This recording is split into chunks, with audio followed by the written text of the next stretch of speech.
আজকের রেসিপি কুচো চিংড়ি দিয়ে কচুর শাক। মাছের মাথা দিয়ে কচুর শাক খেতে আলাদা রকম লাগে, আর এই কুচো চিংড়ি দিয়ে কচুর শাক কিন্তু পুরোপুরি আলাদা টেস্টের হয়। তো চলো কিভাবে রান্না করেছি সেটাই দেখাই। এখানে নিয়েছি দুধ কচু। দুধ কচুর খোসাগুলো খুব ভালো করে ছাড়িয়ে ছোট ছোট টুকরো করে প্রথমে কেটে নিয়েছি। এবার এটাকে ভাপ দিয়ে জলটা ফেলে দেব। একটা কড়াইতে দিয়ে দিয়েছি পরিমাণ মতো জল। এবার জলের মধ্যে কচু শাকগুলো দিয়ে দিলাম কিছুটা পরিমাণে লেবুর রস, যাতে গলা কুটকুট না করে, আর দিয়ে দিলাম কিছুটা নুন। এদিকে সেদ্ধটা হোক, আমি এদিকে চিংড়ি মাছগুলো রেডি করে নিই।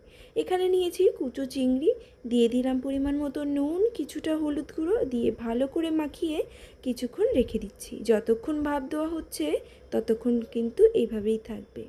কিছুক্ষণ পর ঢাকনাটা তুলে কচু শাকগুলো একটু নাড়াচাড়া করে দিচ্ছি। দেখো কতটা কষ ছেড়ে দিয়েছে, জলটা পুরো কালো হয়ে গেছে, আর শাকগুলো কিন্তু খুব সুন্দর সেদ্ধ হয়ে গেছে।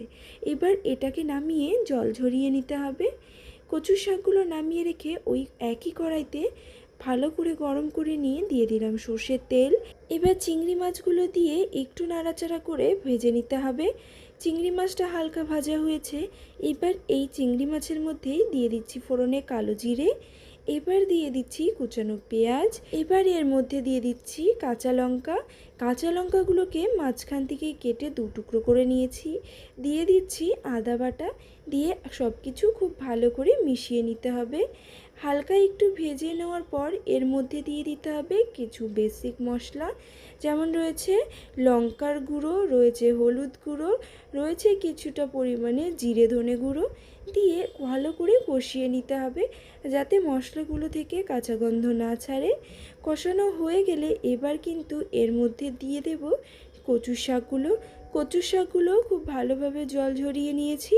এবার কচু শাকগুলো দিয়ে ভালো করে নাড়াচাড়া করে নিয়ে এর মধ্যে দিয়ে দিতে হবে আবারও কিছুটা পরিমাণে নুন। ভালো করে সব কিছু মিশিয়ে নিয়ে ঢাকা দিয়ে কিছুক্ষণ কিন্তু এটা রান্না করে নিতে হবে। এই যে এখন যে ঢাকাটা দেওয়া হবে, এই ঢাকাটা দেওয়াতে কিন্তু কচু শাক থেকে আবারও কিছুটা জল উঠবে, আর এই শাকটা থেকে যে পরিমাণে জল উঠবে সেই জলটাতেই কিন্তু পুরোপুরি রান্না হবে।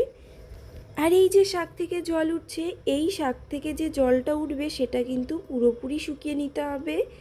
একদম পুরো জল যতক্ষণ না শুকাবে ততক্ষণ কিন্তু রান্না করতে হবে।